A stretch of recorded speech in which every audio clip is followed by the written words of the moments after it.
ગોંડલ તાલુકાના મોટા ઉંબાડા ગામે ખાણ ખનીજ વિભાગના દરોડા. ખાણ ખનીજ વિભાગની ટીમે દરોડો પાડી 32 લાખનો મુદ્દામાલ જપ્ત કર્યો.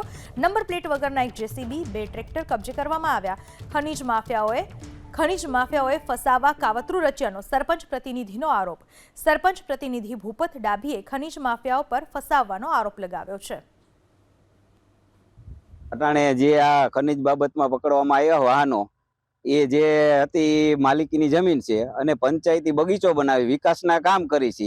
એટલે વિકાસના કામ કરી છતાંય પણ આ રીતનું ગામમાં જે આવેલા ખનીજ માફિયાઓ હતા એનું ખનીજ બંધ કરાયું. મેં જે હાલમાં અટાણે મોટા ઉંબાડામાં હાંધું ખનીજ બંધ છે. આખા ગોંડલ તાલુકામાં મોટા ઉંબાડાથી જ ખનીજ જાતું એટલે એને હાંધાઈનું બંધ કરાયું એટલે એના પેટમાં તેલ રેણાનું છે. એટલે આ ખોટા ફસાવાના પ્રયાસ કરે છે. પણ અમે જે છે એ લીગલી છે, જે ભરી છે માલિકીમાંથી ભરી છે બનાવી છે. પંચાયતી બગીચો બને છે ફ્રૂટ માટેનો અને રિલેક્સ ફાઉન્ડેશન તરફથી મદદ કરવામાં આવે છે. મેન તો તકલીફ આ છે કે જે ખનીજ માફિયાઓને મેં અટાણે પકડાવ્યા છે એના માટેનું મને દબાવવાની હંધી રીતે કોશિશ કરવામાં આવે છે.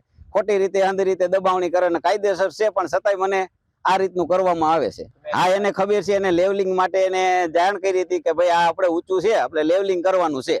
ખેતર લેવલિંગ કરીને એટલે આની માટી નીકળે એટલે બાજુમાં પંચાયતનો બગીચો બનાવ્યો. અમે માટી વેચતા નથી, એનો પણ ઠરાવ કરેલો છે જે લીગલી હંધું છે.